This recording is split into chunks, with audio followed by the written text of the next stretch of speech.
are back. It's another episode of the NBA Hardwood Show here on the Run Pure Sports YouTube channel. Talking little pre-Thanksgiving slate. 14-gamer tonight. So not all 30 teams, but 28 of the 30 teams on the schedule, which makes for a fun, I guess, would be one way to say it. Slate here.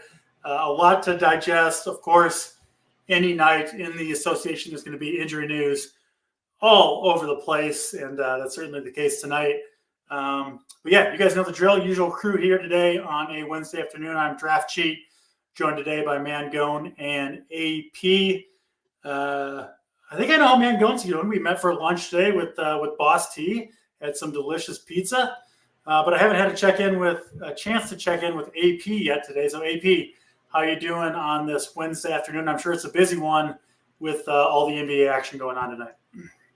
Yeah, 14 games. Trying to get better at these monster slates. It's a lot. It's tough. I love my process today. Feel very dialed. And I think finally it's going to be a very profitable and good, massive 14-game, unnecessary large slate. We'll put it that way. But no, feeling really good. I had a good day yesterday. Telling my buddy, like, dude, you can't bet Pacers unders. And he's like, yeah, but 252 or whatever the total. He's like, it can't go over that. I'm like, are you kidding me? Like, there was a point in time in that game where they had 2 guards and 3 wings out there. No bigs, both teams, just sprinting back and forth. It was absolutely insane. I love high-paced games, a lot of offense. It's my style of basketball I like, and it was a fun watch. I'll say that. And we have some more good matchups tonight, so excited to break it down with you guys. Yeah, if you were on the 253 total yesterday, what did it finish at? Like 280, 285? No, over 300. It was like 313 or something. 309 or something like that. It was crazy. Yeah, I went a different direction on my 20 liners. Like I game stacked the Sixers game with the guys out for Cleveland. That one went to overtime. So that one, most of the players got there too. Didn't quite have the right combination. It was pretty close in the end, but of course you need to be nearly perfect in the NBA any GPP in any sport to get there. But yeah, 14 games tonight. Some of these games, I think Travis will be pretty brief. They kind of have to be. And, there are many approaches to take to a 14-gamer, but what's your overall kind of just general approach to a slate this large in the NBA?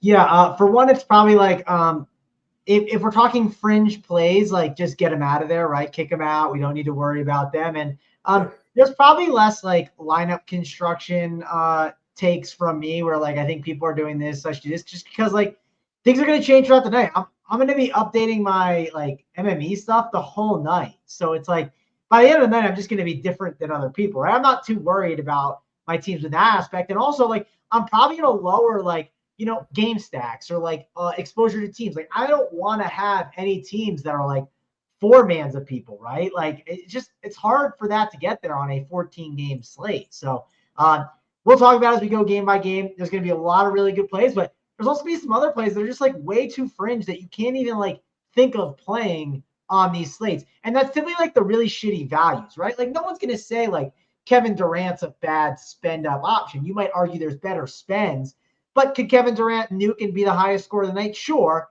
But how do I feel about, I don't know, like Drew Eubanks, right? Probably not great. You know what I mean? Like probably not a good play. So that's kind of overall how I think about these slates. Yeah. One unique thing about today, there are, I think, maybe 12 teams or so on a back-to-back after – how many games did we have yesterday? I think it was a pretty decent-sized slate. So a bunch of teams on a back-to-back, and then no NBA tomorrow. So nobody is on a back-to-back tomorrow. That is something you can look at, that front-end, back-end type thing with the NBA. But nobody plays tomorrow. So, yeah, you would think for the most part, the players that are out there today, out there to go try to win and then get a day off on Thanksgiving. But no more time to go over the pleasantries. We've got to dive into these games. As always, we will go by the DraftKings order of games, and we'll go through all 14 of them. So let's start with First game of the night, Washington and the Charlotte Hornets. It's not a 253 total, but it is certainly a very healthy one between these two defenseless teams. 241.5. I think this is the third time, AP, that these teams have already faced each other, if I'm not mistaken, just off the top of my head. And we do have injury news on both sides. Washington less so. Denny Advia is going to be questionable to play. And then on the Charlotte side, Terry Rozier remains out. And then Nick Richards also remains out for the Charlotte Hornets, which I think is interesting for this slate. We did see Big Mark Williams have a kind of a ceiling game 50-pointer against Boston, of all teams, in his last outing. Huge total in this one. And, yeah, there's going to be some games we write off, but I don't think this is one that we can just get, despite it being the earliest lock of the slate. AP, let's go to you, Washington and Charlotte. Yeah, so naturally, I mean, big total, high pace. I'm going to absolutely love this game. I mean, we know that. The Wizards, a team that's been tougher to target due to a wider rotation, the Wes Unseld Juniors rolling out there. But a couple things. So I think, DC, you started off on the pool party train, hopped off very quickly. Once he got under 7K, I hopped on. Has he absolutely nuked and smashed yet? No, he hasn't.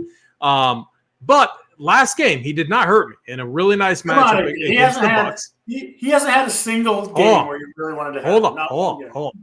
I locked him. I locked him, Giannis, and I locked him, Giannis, and one other player in all 150. It was Norman Powell in all 150 last game, and absolutely smashed because Giannis put up like an 80 piece or something. Poole took 27 shots in that game.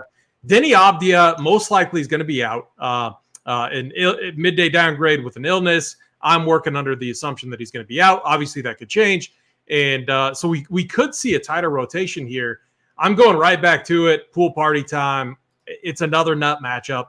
The one thing if he was chalk, if he was like 40% owned, I would probably take the other stance. But he hasn't been. He was like 8% owned against the Bucks, another nut matchup. And he took 27 shots.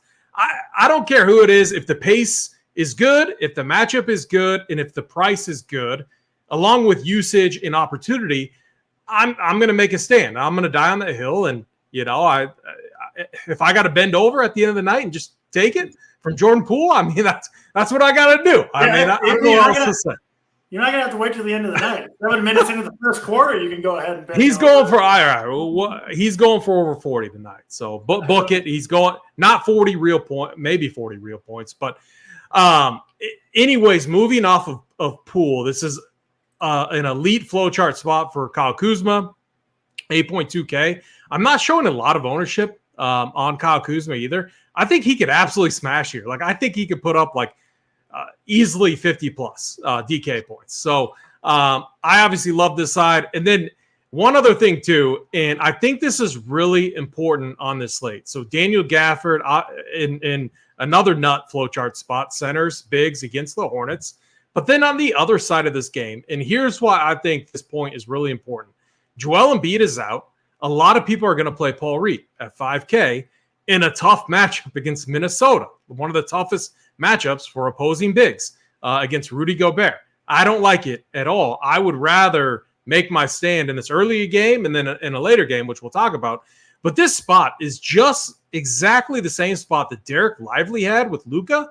Luka throwing him that pick and roll. LaMelo Ball loves doing that same thing. Derek Lively played 23 minutes and went for 37 DraftKings points with no Nick Richards, which I think is a huge point, and with an elevated price tag for Mark Williams, which I think should cap ownership if you factor in, too, that Daniel Gafford 4-2 on the other side, and then Paul Reed later on in the slate, another guy projecting to get some ownership, has to cap Mark Williams' ownership a little bit. And I think Mark Williams has all the ability to break a slate. He just put up, a 50-piece against Boston?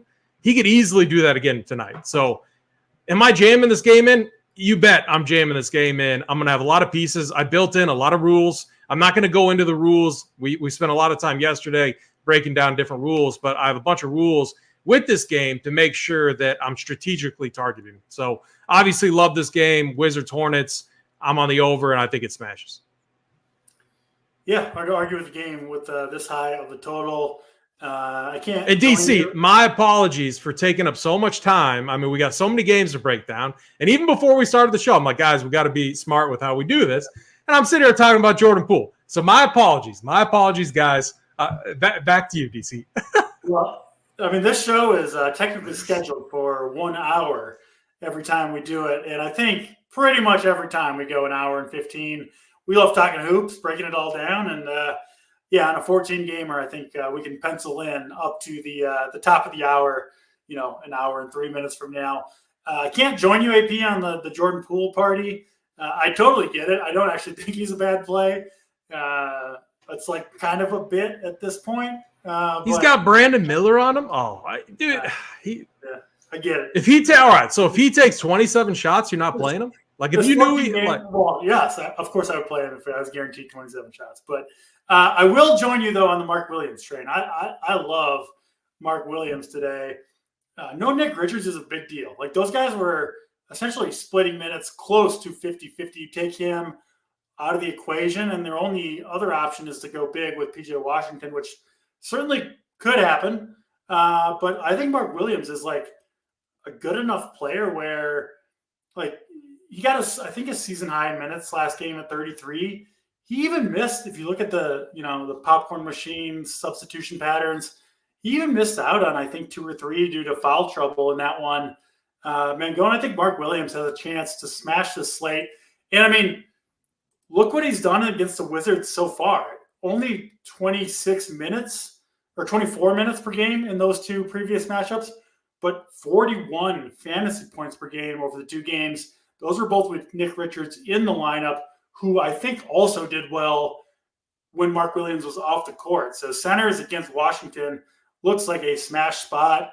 And barring something unforeseen, I'll go ahead and say it right now, Mark Williams going to be in my personal core and main lineup when it's all said and done in the slate locks. Mangone, you haven't got to talk for a while. Hope your voice is doing okay. Talk to us, Charlotte, Washington. Yeah, I mean, we said we're going to be fast, and then we got AP who's trying to get bent over during dinner. I mean, we got 15 minutes of our 75 on the first game of the slate. But I'm already dressed for dinner too, so yeah. I told my wife, I'm like, right when lock hits, we're going. AP is getting bent over by Jordan Poole at dinner. He's not even waiting for dinner first, so you hate to see it. But I understand the Jordan Poole play, AP, but it's not going to be for me. I like more of the big man matchup of Gafford and Mark Williams. I think those are good conversation points that you guys brought up. The other guy I really want to mention, and then we can move to the next game because you guys touched on it a lot, is Miles Bridges, right? Miles Bridges' role is really good. You can make the argument. Price is up a bit at 7.2K, but I still think he's in play and in the conversation today as a really good play, especially in this matchup against Washington. So all in all, agree with a lot of what you guys said. I understand the guard takes by AP, and I think the juiciest spot is definitely the big man spot, right? We always want to attack Washington and Charlotte with big men. It's a great spot for it. All right, that's Washington and Charlotte. We'll move on to the next game on the slate. Probably going to be a quick one for me. Denver and Orlando. We know Orlando playing one of the slowest paces, playing pretty good defense. Denver on the road, and you see a 218 total in this one. It is Denver favored by 4. I think Nikola Jokic has come back to earth for a grand total of 2 games in a row with the poor outing against Cleveland and then the ejection after 15 minutes. He was smashing, by the way, in those 15 minutes, of course. But yeah, back on the slate today here is Jokic. Pretty much Jokic or bust, at least for me, for Denver. And even with, Carter, Fultz out, I really don't see a ton to love on Orlando. AP, I assume you won't take a full 10 minutes on this one. Denver, Orlando, what do you got? I mean, you can always play Jokic. Center is loaded, and so I find myself I find it kind of difficult to get there. I like AD for less. We'll talk about that later. If you like revenge stuff, Aaron Gordon, I think when he goes back to Orlando, I think he's had some big games. So you could go there, but I don't like it. Yeah, I'm with you. I'm under on this game. Orlando, they're actually playing really good basketball right now. Boring basketball, but good basketball. I would not be surprised if they won tonight over Denver. Yeah, you can always pay for Jokic. I would never really fault anyone for doing so, Mangone, especially I think coming off 2 bad games. I think that's a good thing for Jokic, right? Lower minutes, should be rested, all that stuff. But I still don't know if I want to pay the 12.5K on the road in a bad matchup, or kind of bad matchup, slow pace, all that stuff. So talk to me, Mangone, Denver, Orlando. Well, there's a spot that you could be getting like the value to have Jokic. It's a 14-game slate, right? Like that's where you might get the value, right? That's one of the issues with playing Jokic the past couple of days is we do not have enough value. But today we should have enough value. So I like Jokic in this spot. I think he's a good play, but you can make a case that center has a lot of good value plays already. So I like Jokic in tournaments. I'm not saying he's a must, but I do like him. I also like Aaron Gordon. I think he's a pretty good play. And then after that, it's really hard to get to some of these other options. It's just tough, man. I don't know how we can just like stomach playing Orlando on a 14-game slate. Those prices have been increased. So all in all, I think I'm staying away from this game besides Jokic and Aaron Gordon. All right, next game on the slate, Milwaukee and Boston, 234 total in this one. Boston favored by 5. We obviously know how good Boston is. Milwaukee, of course, been a contender these last few years. Giannis, he got off to a little bit of a slow start, but has been pretty damn good since then. Over 70 in each of his last 2. Now, those were against Washington and Dallas, 2 of the better matchups in the league for him. This one, not so much. We do have Jason Tatum, questionable to play in this game. Obviously, big news for Boston. It didn't take long, and I kind of thought this would be the case for Boston, where it kind of seems like they're already resting one of their, 1 or 2 Derek White's minutes sometime, Porzingis, Jaylen Brown. It's Tatum who might miss a game. I kind of think this is going to be the way Boston goes for a lot of the year AP, so I kind of lean that Tatum sits this game, but obviously just a guess there. Talk to me, Boston, Milwaukee. I think they all play. I mean, this is a huge game, and I think it's an easy fade for me. I'm basically, I don't think there's a single player I'm playing in this game. I left Derek White and Drew Holiday in my player pools. If they land in a few builds, I'm fine with it. Hashtag revenge for Drew Holiday. I think the true hashtag revenge for Drew Holiday spot is when he goes back to Milwaukee. If you all remember, mark that whatever date it is. Remember his wife went on Twitter and just was like so pissed about all of that, about how inconvenient it was for them to like do that to them and move their family and all that stuff. Well, he's getting paid millions and millions of dollars. I mean, we don't feel bad for them, but obviously Drew Holiday has found a really good home and could definitely win a championship with this team. So in hindsight, I think they're going to be fine with it. But when he goes back to Milwaukee, that's when I'm going to play him. I'm off of this game and most of the pieces here tonight. Yeah, not going to shed any tears for the Holiday family making $25 million a year and playing on the best team in the NBA in Boston. I think it'll be all right. Mangone, I'm with AP. I really don't see anything I need to jam in here. Your thoughts, Boston, Milwaukee. Muted. Oh, I'm on mute. Sorry. My bad. But I did want to share, I don't have much interest in this game, but it's my DraftKings anniversary. DraftKings let me know. So I got $25,000 or 25,000 crowns. So I didn't know that was a thing. So happy DraftKings anniversary to me, and I got 25,000 crowns. So if you ever, or 25,100 crowns, whatever. I'm saying it wrong, but I'm an idiot. But yeah, I don't want this game. I don't think it's interesting at all. And I am very much excited to just keep moving along and see what other games we got with better pieces of news that are probably going to be coming along. Yeah, I think I had my DraftKings anniversary not too long ago, and mostly just made me want to pour a beer for myself and be like, it's been playing this site way too long. But yeah, I get you. Do you remember life without DraftKings? I know it's not the slate to BS, but man, it was a lot different. You know what I mean? I remember the first day I played on DraftKings. It was a long time ago, but I do remember. Go ahead, AP. You said something to say. That DC, you'll probably like the poker days, like the online poker days. I remember it took a little while when what was it, Black Friday or whatever they called it. Right? When that came and got, it took a while to get over it, but I moved on and I found daily fantasy and life was good. Same. We don't have time to get into our daily fantasy origin stories today, but maybe one day. Maybe on a I got maybe a Tuesday or Thursday slate. Yeah, exactly. One of those. We got to keep it moving on this particular slate. So we'll move on to the next game on the slate: Brooklyn and the Atlanta Hawks. As usual with the Hawks, pretty healthy total in this one, 236. Obviously, the Hawks played that barn burner last night with the Pacers. I don't know, potentially a little tired on the back-to-back after that game. I know I would be, but these guys are better athletes than we are. Big news here, though, DeJounte Murray is questionable to play in this game for the Hawks. Obviously, that would change things.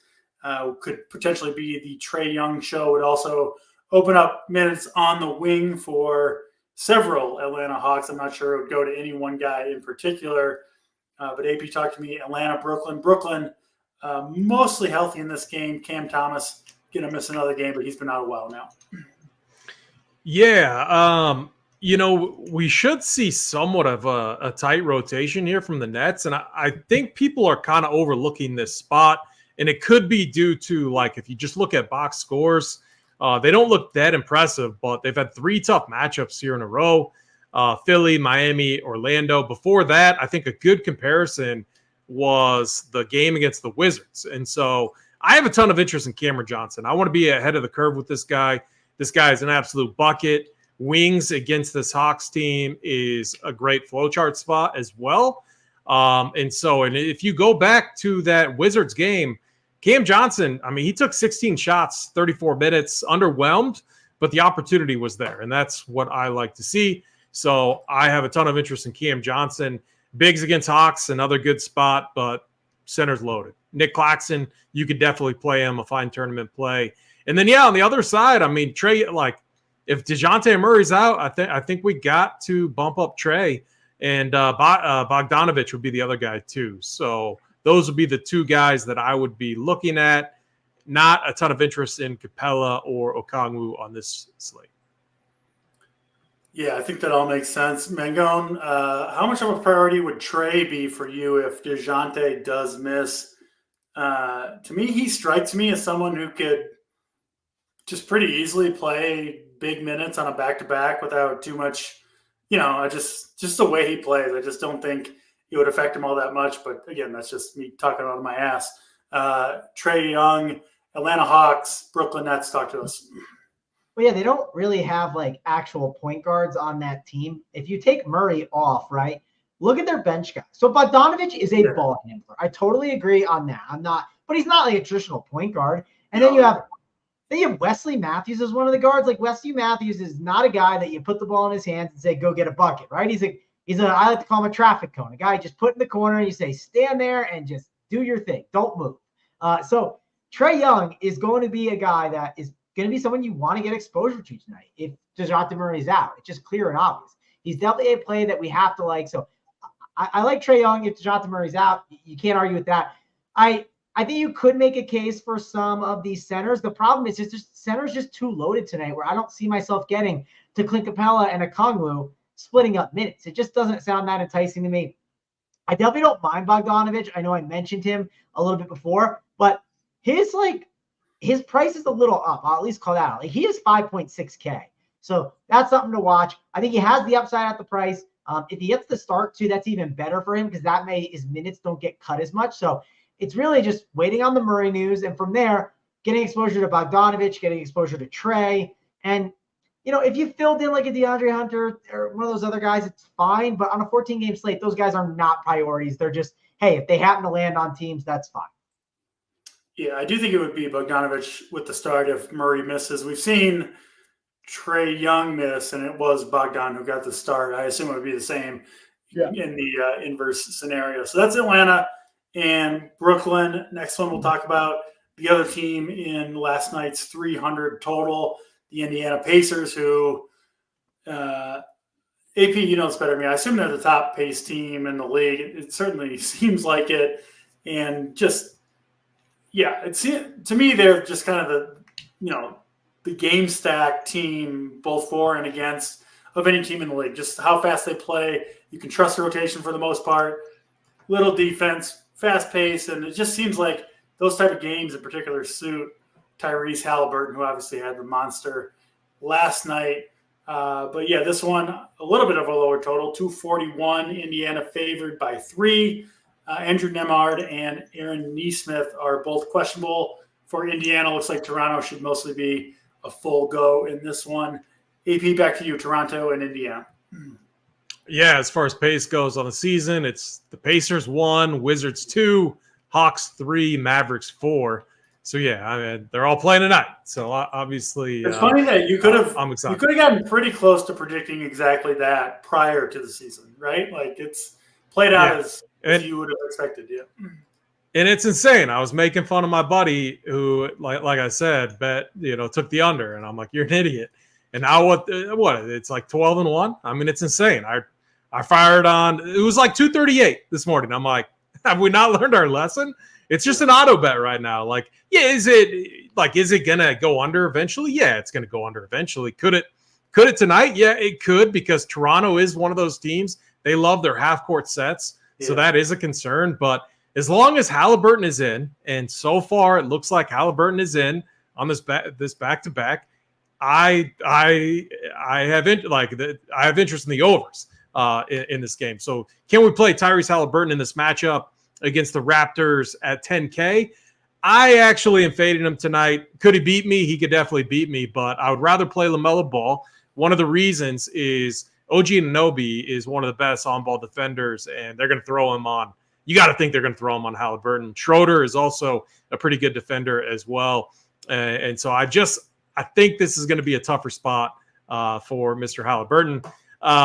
And the Pacers, I mean, man, we can't trust Rick Carlisle. I'm actually probably like fading them entirely, but we can play players against them. I think people are going to forget, like Pascal Siakam and Scotty Barnes. These guys have tons of upside. Jakob Poeltl, 6K. Center is absolutely loaded on this slate. It's not going to be too hard to get different. Poeltl could absolutely smash in this matchup. You could even see Precious Achiuwa put up a decent number as a backup, playing 20, 22 minutes potentially off the bench. So I think there are some good plays here. I have Scotty Barnes, Pascal Siakam. I kind of play it one or the other, trying to capture that upside, and that's what we've seen with them. So I think one or two of those guys, or 1 to 2 players from this Raptors team could definitely smash against the Pacers tonight, fully fading the Indy side. Yeah, Mangone, I'm with AP. I'm not on Indy today. It just seems like, especially coming off that game, a spot to jump off them for at least one game here on a 14-game slate. But Toronto does look enticing. My problem with Toronto, it just don't see really any misprices, right? Like Scotty Barnes has earned that 8.6K tag, but like you need the, at least 40, hopefully 50 plus out of him.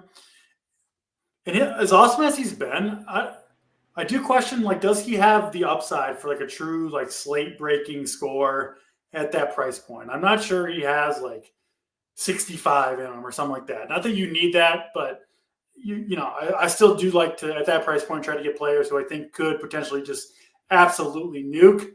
And then, Dennis Schroeder, 6'5", Siakam still at 8K. I don't know. This is one game on a 14-game slate.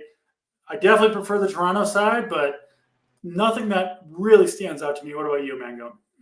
Yeah, I can definitely be pretty quick here. I'll say this. I saw a quote from Rick Carlisle. He said, I don't know who I'm starting or even playing tomorrow. And I don't know, man. Rick Carlisle, I just don't want to get involved in it after that last game we saw. The only guy I'm really interested in is Buddy Hield if he's a starter at 5.2K, or if Rick Carlisle gets a little crazy and starts some really interesting value that's dirt cheap. So that's really it for me. No Raptors, and just like kind of waiting to see what that starting lineup is going to be from Rick Carlisle. Yeah, makes sense. And we're going to see some shenanigans tonight. The night before Thanksgiving, everybody's got the day off tomorrow. Bunch of teams, 10 teams on a back-to-back. And Indiana does strike me as a team that could potentially pull that after the fast pace that they played at yesterday and all that stuff. So we'll see. But yeah, Toronto, Indiana game I'm a little bit lower on overall. Next game on the slate, Miami and Cleveland. Really low total in this one, 211. Miami favored by 3. We rarely is this is the lowest total I can remember this year. There's probably been one or two that's been lower, but I certainly don't recall it myself.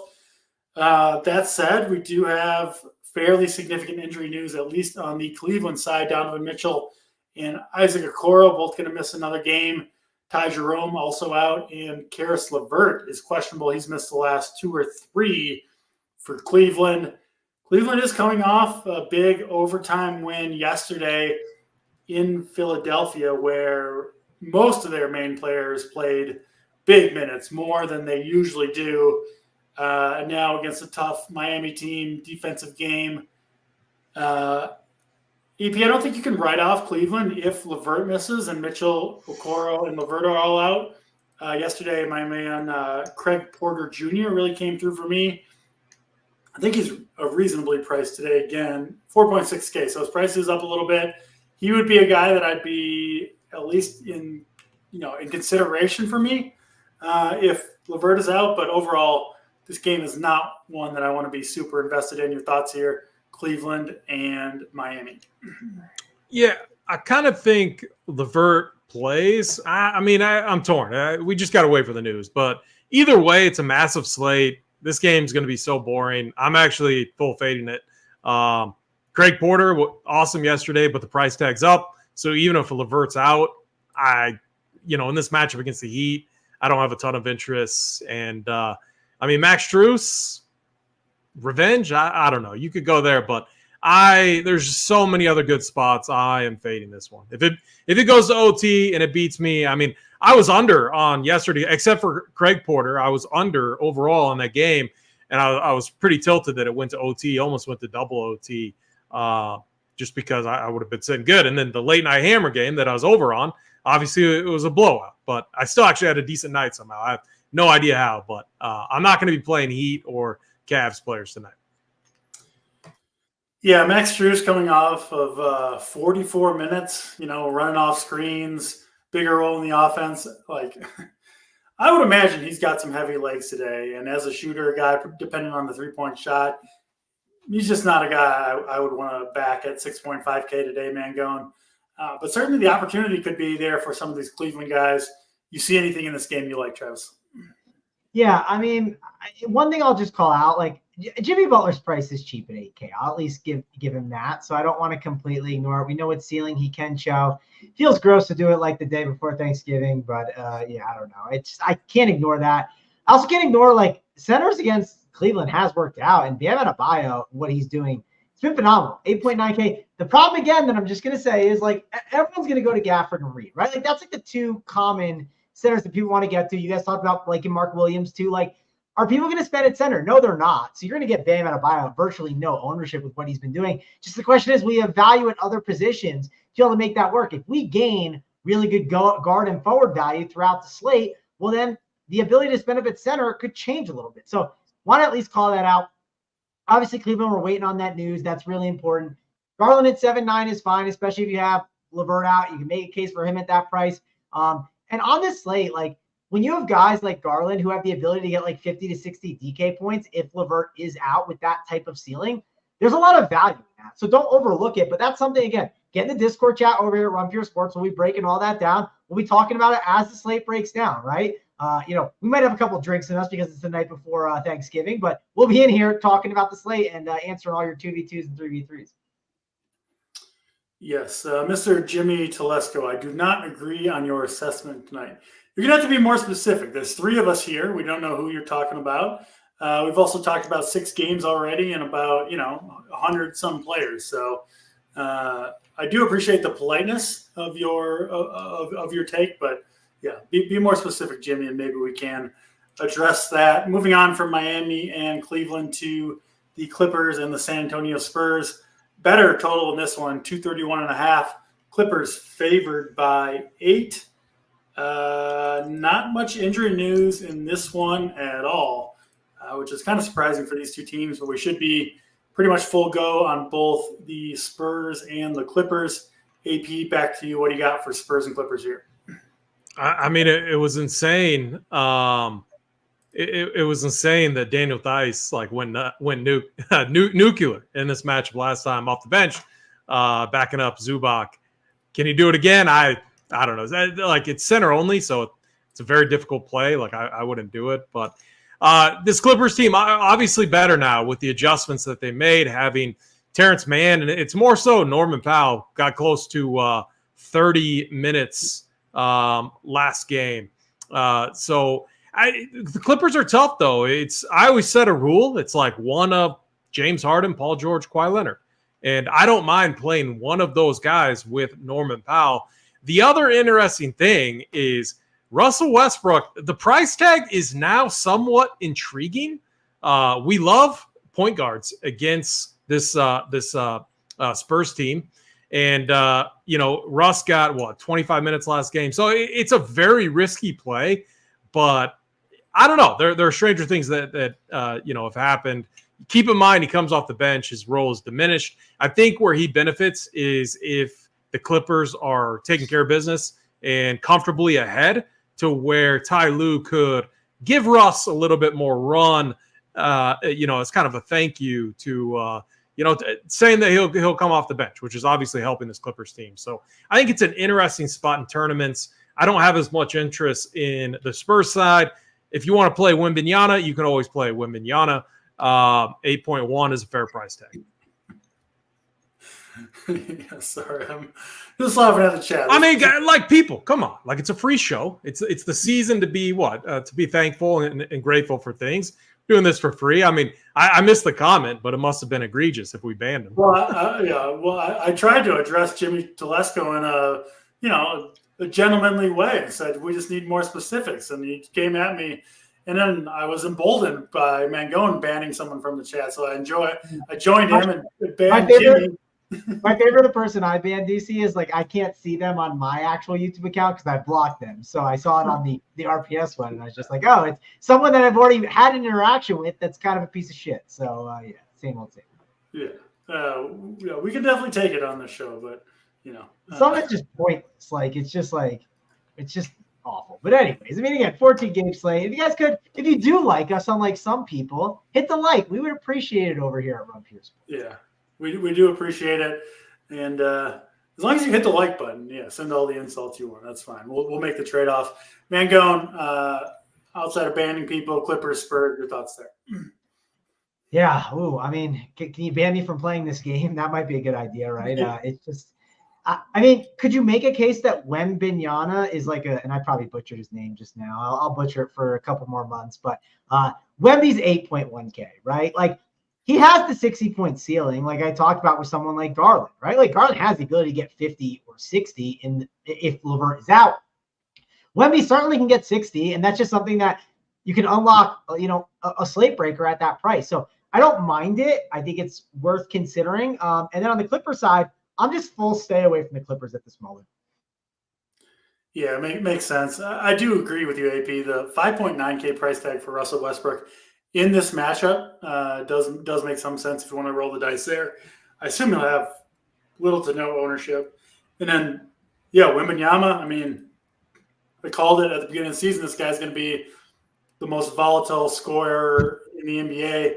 Look at the last two games, 61 against Memphis, and then arguably in a better matchup, 22 against the Clippers. Wouldn't surprise me to see him bounce back against the same team and go back to 50, 60 fantasy points. That's just going to be who he is at this point in his career. Makes for a fun tournament play at low ownership most nights. Let's move on to Chicago and OKC. 225 total in this one. OKC favored by 7. Biggest news on this slate is Jalen Williams, the guy who actually plays for the Thunder, is going to miss, which does open up significant minutes for the Thunder.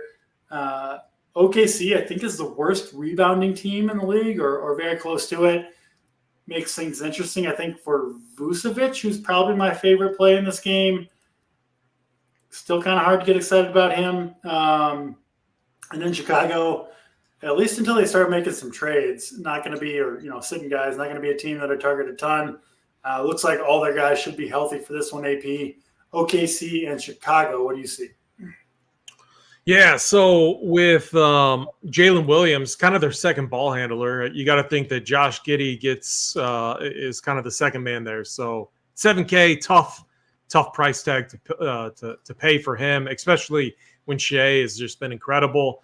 I think the play here is Shea. I still prefer finding salary to get to LaMelo Ball. And so it makes things a little bit dicey there. And obviously Trae Young too, if DeJounte Murray is out. But Shea is, I mean, the dude's incredible, absolutely incredible. So he's going to make for a fine play tonight. Definitely has all the upside that you need in tournaments. I never get too excited about the Bulls side, but again, like we've said, center's loaded. Vucevic probably going to go unowned, and this is another good flow chart spot. I don't know if I'm going to get to him. I have a fair number projected for him, and I have my standard one max of these Bulls players. So that's DeRozan, Levine, Vucevic, and I added Kobe White in there as well. So I don't want to play Kobe White tonight. I made sure to add him in there. So yeah, I'm not excited about the Bulls side. Vucevic is fine, but we have so many other good center plays.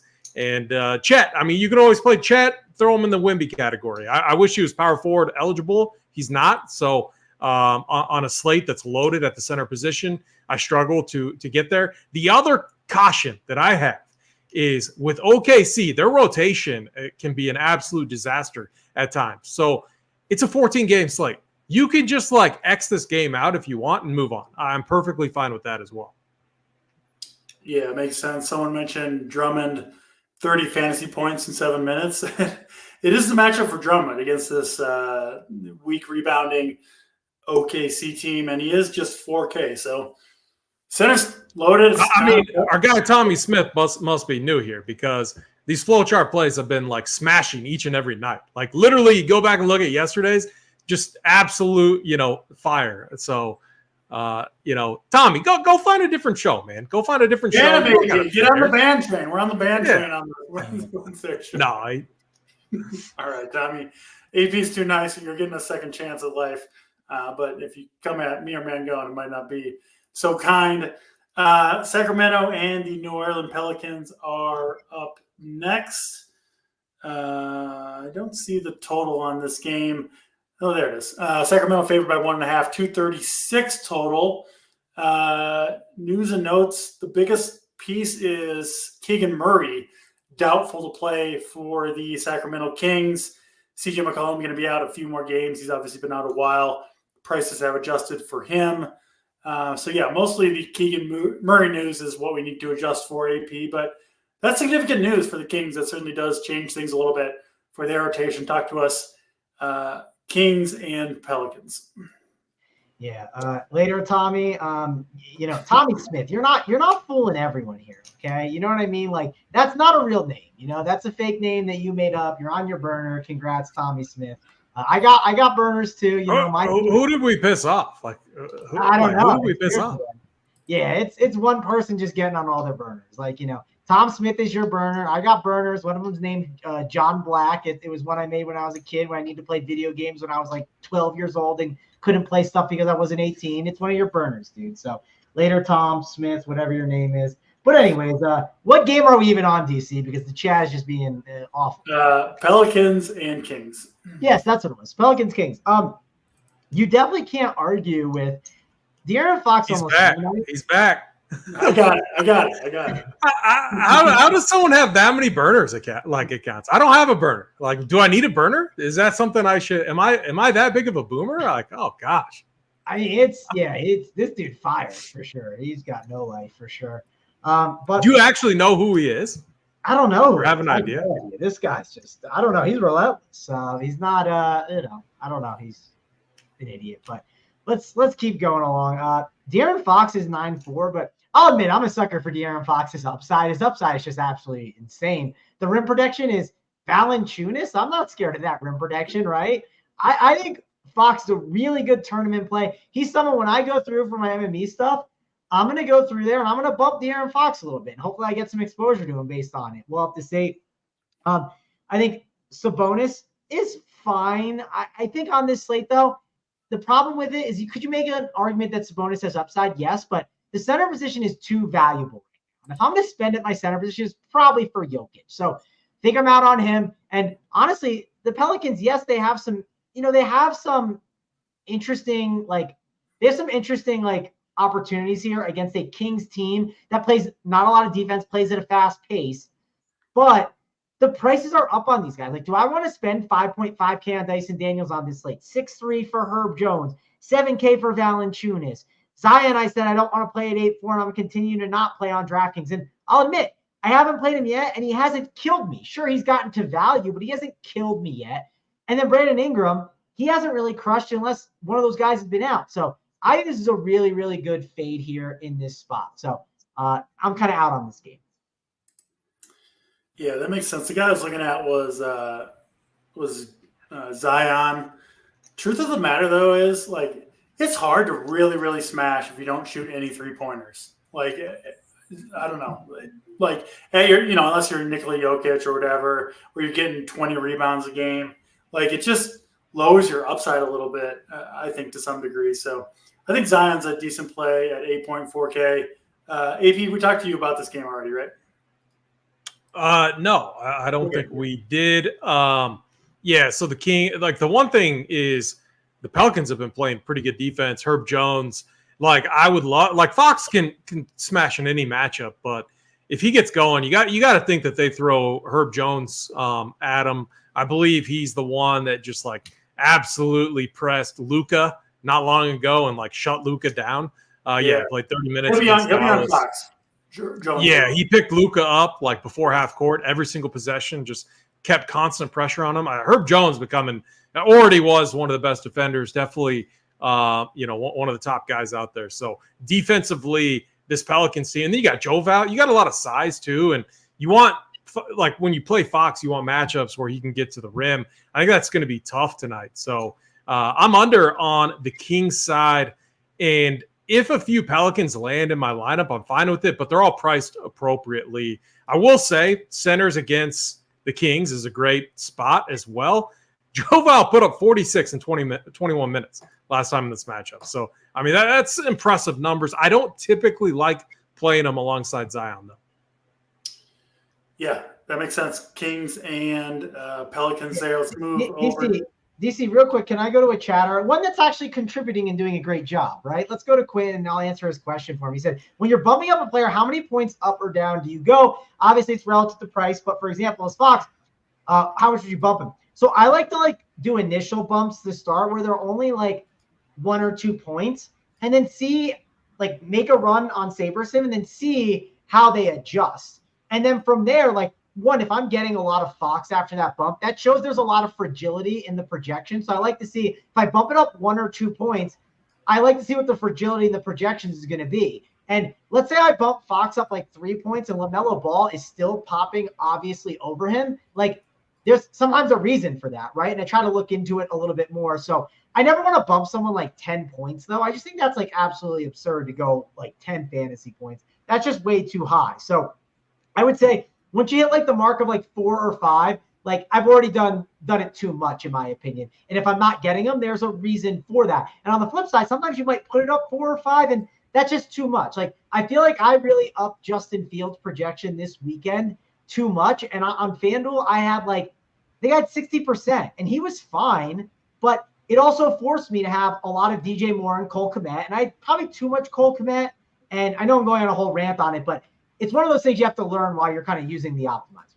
Yeah, and this is obviously an optimizer question where you get the projections loaded in, whether that's RPS projections or whatever your projection site. And yeah, I'm with you, Mangone. I think, listen, if you think a player is way under-owned and under-projected, what I like to do instead of bumping up their projection a massive amount, which I think kind of skews the whole, it kind of breaks the optimizer. Yeah. It's just put in a minimum percentage that you want that player, right? Maybe you want to take a stand.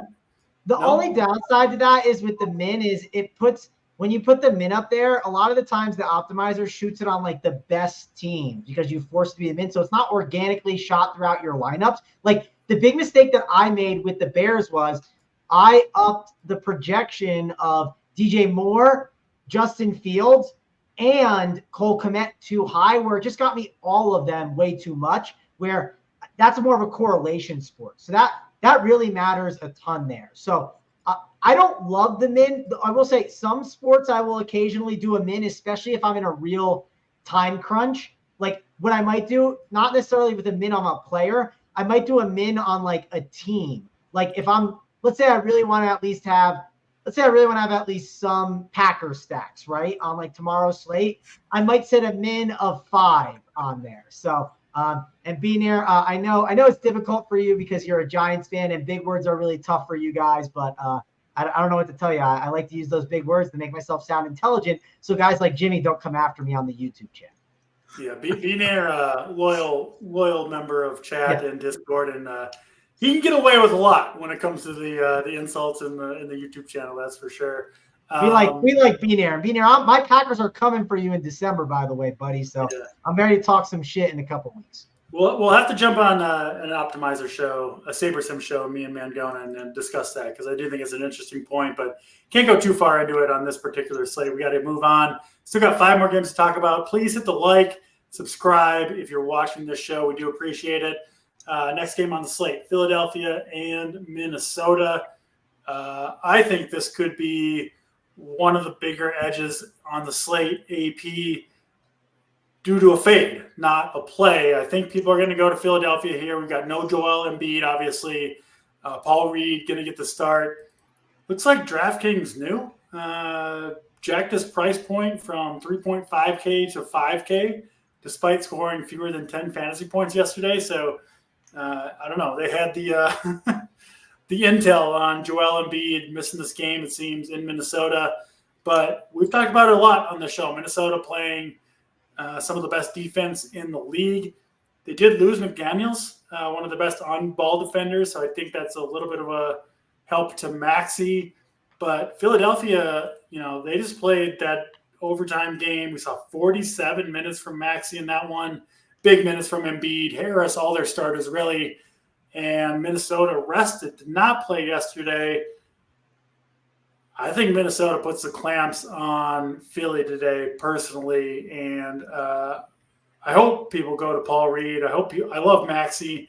I'm not playing him tonight. I'm off Philly, and I'm off Minnesota too. I think Minnesota, like I said, wins this game with defense against Philly at home. So I'm off of the really both sides of this game. I'll be hoping for a defensive battle here between the Sixers and the Timberwolves. Your thoughts on this one, AP? Yeah, I mean, Paul Reed, he's a guy that can really get going in the right matchup. He's an undersized big, I think at 6'9", against Gobert and Cat and these guys. I mean, this is a tough matchup. This guy's not really doing that much anyway. Let's be honest. Yeah, this is all right. Here's what I think happens with Philly. So tough loss. Overtime loss. I actually, we're in chat and I'm like, when they were down by 11, I'm like, you should consider live betting Philly here against Cleveland because Garland hurt his wrist and it looked like Philly was going to come back, get the win. And so now Embiid is out. Typically Maxey, the usage would go to Tobias Harris and Maxey, but I feel like we're going to see Nickeil Alexander-Walker, another good defender, to track down Tyrese Maxey. Maybe it's a spot to start him. But I feel like Philly could really open up the rotation here. We haven't seen Korkmaz. And again, I'm not playing these guys. These guys are not guys I'm playing. But these are arguments against the other Philly guys. Yeah, I feel like we could see a 10 to 11-man rotation. Korkmaz, we haven't seen any of him. They're going to give Pat Bev his minutes. Daniel House could get more run. Jaden Springer could get some run.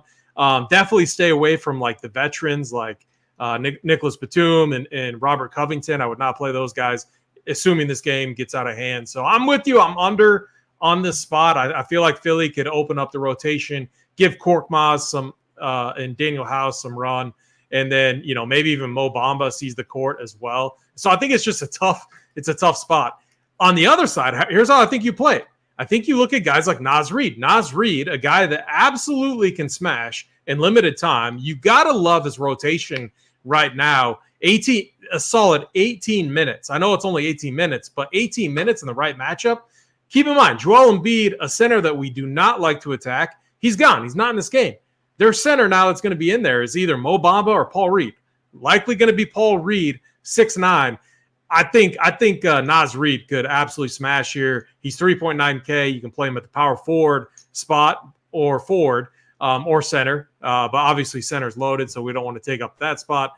That's how I'm tackling this game. So I'm not in love with it, but I do have some interest in Naz Reid. I like the Naz Reid call. I think Minnesota plays well here, runs away with this game. Mangone's go to you, Philadelphia, Minnesota, and then I gotta admit, Mo Bamba at Stone 3K, no ownership, in a game that could blow out. Probably going to get backup center minutes whenever Reid comes out of the game, which might not be that long. I think there are worse GP plays on the slate, Mangone. It's a deep cut with Mo Bamba, but I don't hate it. Your thoughts here, Philadelphia Mini? I'll admit, when I ran some projection stuff, right, I was doing my content. I was kind of coming up with the player pool, and I was like, yeah, I mean, I understand it. I don't think it's the craziest. I think if Philly gets blown out, Mo Bamba's on the court at the end of the game. Yeah, I just couldn't put him in there. I couldn't stomach it on a 14 gamer, but I understand it. Like I actually understand it more than you think. I think obviously Tyrese Maxey in play. He's 9K. The ceiling that he has is insane. Paul Reed, I think you have to like what he's doing too. And honestly, let me just double check his price, because I think Tobias Harris's role is better than people think. 7.5 is tough, but recently we had him drop 50 DK points, right? Like he has the ceiling to get the job done. My problem is this matchup isn't super ideal, right? That's the one thing. If it was like an Indiana Pacers or Atlanta Hawks, I think I'd have a little more interest. It gets a little tougher to get there. So probably mainly Paul Reed and Maxey for me. And I don't mind AP's call on the Minnesota side of the ball. I think that's interesting. I don't mind Ant Edwards as a contrarian tournament spend-up option, but I'll say that almost any day. I'll at least say that. And other than that, I don't want to get to too many other Timberwolves because, again, it's a 14-game and there's a lot of good plays. Put me on the record. Paul Reed, worst play on the slate tonight. Next game on the slate, Memphis and Houston. This one we've got a 213, another low total in this one. Houston favored by 5. I've been talking about their defense for a few shows now. Houston's really turned it around. Like they've just been associated with fast pace, no defense, high turnovers for years now. Not the case this year, AP. Just a different group of players, obviously with Fred VanVleet, new coaching staff, all that stuff, which has made them not a team that you really want to target. And you can kind of say the same thing about Memphis. They've been certainly disappointing so far this year overall. Obviously playing without Ja Morant. You can certainly see it in the way that they play. This game looks pretty bad to me, but let me know if you see anything Memphis and Houston, AP. Yeah, so the Grizzlies, like the problem with the Grizzlies right now is they don't have like a traditional point guard. And I think that's really like we saw Tyus Jones really excelled in this role last year when Ja Morant was out, and was probably one of the main reasons why Memphis was so competitive in those situations where Ja Morant was out. They don't have that. They don't trust Gilliard. Like they benched him. They got Derrick Rose, but Derrick Rose is going to be capped at what, like 16, 15 minutes, something like that. So Desmond Bane, Conchar, Santi Aldama, I mean, what he did last game was insane. Took 27 shots against Boston, 31% usage rate. Keep him in your MME pool. He could be one of those just random guys that everyone forgets about that absolutely nukes. So 60 fantasy points for Aldama? I didn't see it, but what happened there? Yeah, well, they don't like they're scoring. They don't really have like this team is a mess right now, absolutely a mess. So you got to think that Dylan Brooks, like if you're the Rockets, you're throwing Dylan Brooks on Desmond Bane, and so Santi Aldama could be in that role again where he just like crushes. And so it's an interesting spot. Low total, don't love it. Keep your eye on Fred VanVleet. I feel like he gets lost in the mix here on this slate tonight, and he's locked into like 40 minutes a night. So he is, I think, one of the safer plays out there at the position. Outside of that, Şengün has been awesome, but center's loaded. I don't have a ton of interest in kind of the peripheral pieces. Dylan Brooks in a revenge spot. I'm not going to go there, but I could see, a few pieces here getting there. Conchar, underwhelmed last game. Keep an eye on him. I don't see him getting much ownership at all. I think he's a great MME play for a value piece. All right. Memphis, Houston, over to you, Mangone. What do you see? Yeah, Memphis, Houston. I mean, Dylan Brooks' revenge. I'll say this: I'm not saying we have a huge sample, but he played the Lakers twice this year. One time he put up 38, another time he put up 11. We know he hates LeBron, so that's the biggest sample I can give you of revenge for Dylan Brooks. But I'm not super excited about that. Obviously, just a fun talking point. I don't mind Desmond Bane at 8-6. The only problem I have is, man, the Rockets play at such a slower pace right now. They're not like a super appealing team to target. When you see teams playing the Houston Rockets, you're like, oh man, the pace is not going to be as great as some of these other games. So that's one thing to get a little worried about here. And then other than that, I think it's just mainly a fade here for me. I just think there's other games that we got to get to. All right, we do have 3 more games to talk about. Utah and Portland first on that list. Pretty healthy total in this one, sitting at 228. Utah favored by 2.5. We did see Malcolm Brogdon come back from injury yesterday. He's doing pretty well. Played 25 minutes. He's expected to be in there again tonight. And then Scoot Henderson also potentially makes his return. He's obviously missed a number of games. Walker Kessler still out for the Utah Jazz. Utah, Portland, 2 bad teams here, AP. Any fantasy interest in these 2 teams? Yeah, I think we can cross off the Blazers now with Brogdon getting upgraded and then also Scoot getting the upgrade. Everyone's priced up. I'm not paying $8K for Brogdon. And then the Jazz, they're just a disaster. Like 7-5 for Clarkson. No, I can't. Even the matchup's good, but they have such a deep bench too. So I think you can fade them. You keep Laurie in your pool. Laurie's a guy that can always randomly nuke, especially in these games that stay close. But that's my only comments on the Jazz side. Yeah, not a game I'm super interested, especially on the Portland side. Just everybody overpriced. I really can't see you in there, Mangone, but do you see anything you like on Portland and Utah? Portland, Utah, not exactly. Obviously, Utah has been a team that, and Portland, we played them a bunch this season, but prices have gone up on a lot of these guys. Not super excited about it. I do think, you could make a case that DeAndre Ayton at 7-1. Only problem is, again, center is just loaded with better plays, so probably not. I just know, the matchup when Walker Kessler's not there, it's been a really easy matchup for center. So it's one I've been wanting to target. But yeah, let's just fade this game and keep moving along. Yeah, we'll move on from Utah, Portland. Golden State, Phoenix is next. Obviously been a little bit of a struggle for Golden State this season. They are 2.5-point underdogs, 233 total in Phoenix. Bradley Beal remains out. It's been the Devin Booker and Kevin Durant show for the most part for Phoenix. Golden State obviously did get Steph Curry back a couple games ago. I think he's reasonable here. And then I do think significantly, at least for Devin Booker's prospects, Gary Payton going to sit this game out for the Warriors, which the Warriors just don't really have anyone, I don't think, to put on Devin Booker, who I think is going to cook this Golden State defense. I think he's an interesting play. AP, your thoughts here, Golden State, Phoenix. Yeah, I mean, the one thing that I'm looking at is Steph Curry's finally in that price range where he does have upside at 9.3 on DraftKings. And, I mean, we all know, Chef Curry, can absolutely nuke. And they need his offense. They definitely need his offense. And then Devin Booker, obviously, on the other side. I think all the studs play here. KD's been incredible. Nurkic against the Warriors, 6'5", fair price tag.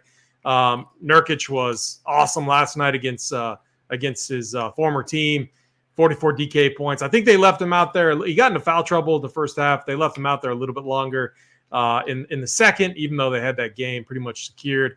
I think it was just since it was against his former team, but a good spot here against the Warriors. Andrew Wiggins, I'll take some tournament shots on Wiggins just because the price is fine. I don't love it. So yeah, outside of I'm more interested in watching this game versus playing it since everyone's priced appropriately. I do think Curry at 9.3 has upside. Yeah, I think if you can fit it, I do like a little game stack here. Well, it's very expensive, but Booker, Durant, Curry, I think are the 3 guys who could potentially all go off, and I think are somewhat correlated. I've been on Booker and Durant these last few games with Beal out to some extent, Mangone, and they just don't have a lot else. Phoenix doesn't, so I do like them here.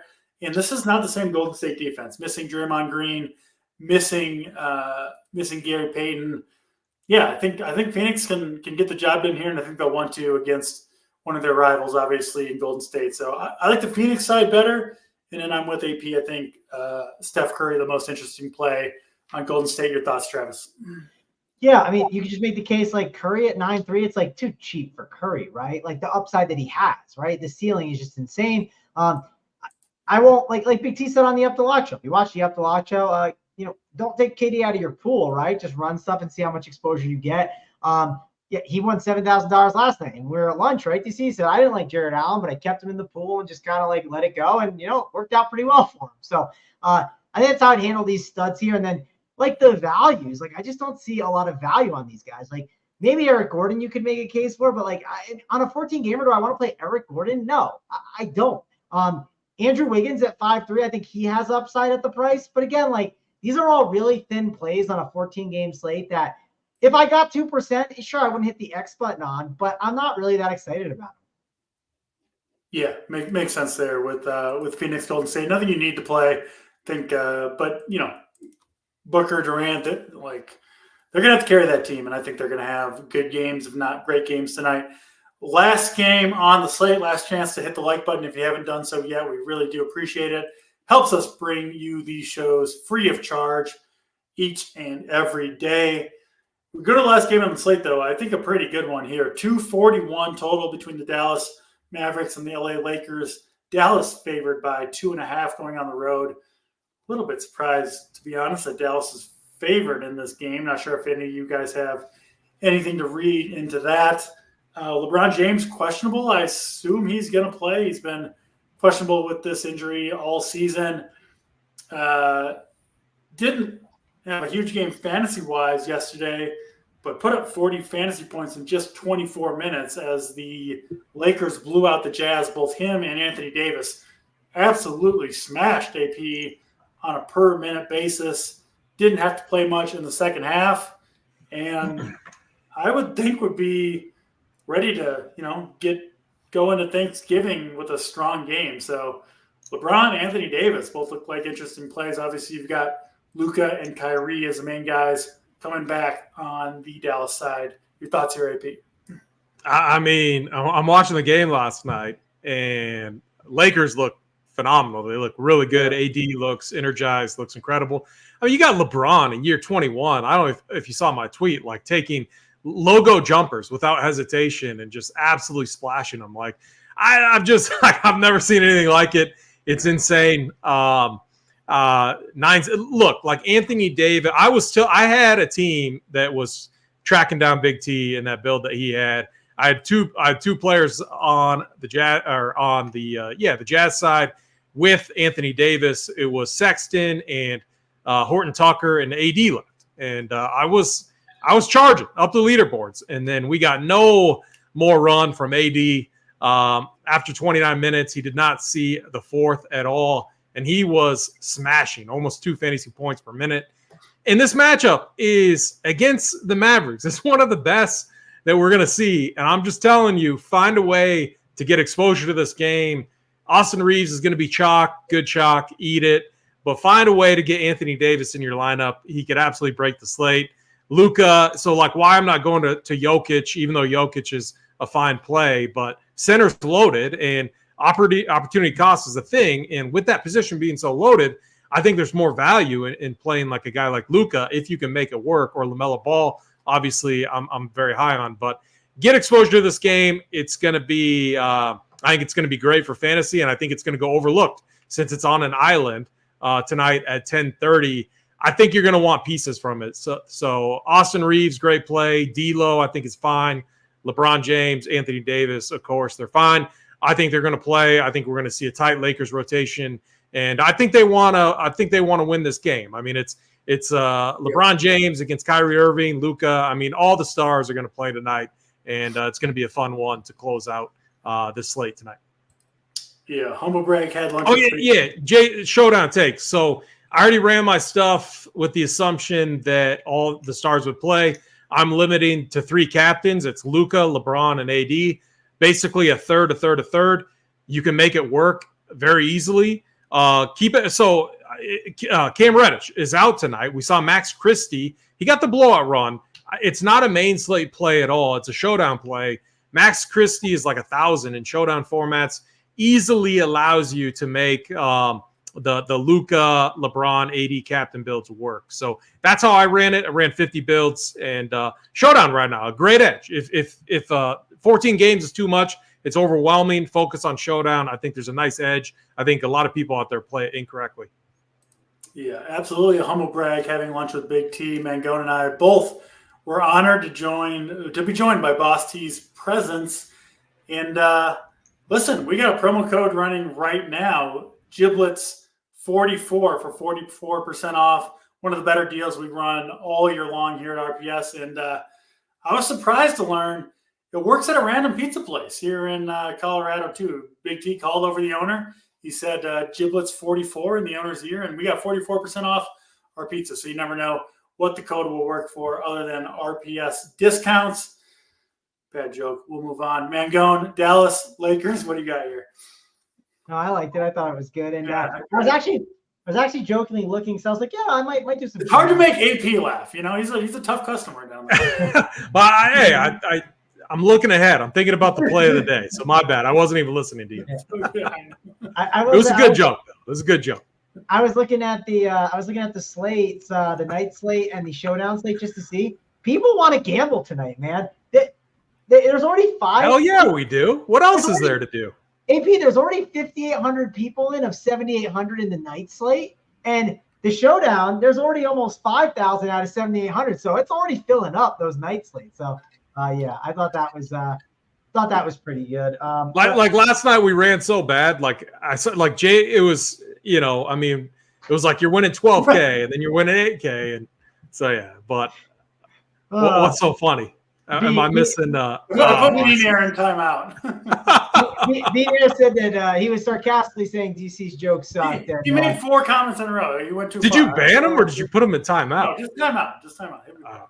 Just timeout, I think. So that's good. But if not Beaner, we will happily make sure that you are taking. We can't hear you, so yeah, we can't hear you for 5 minutes though.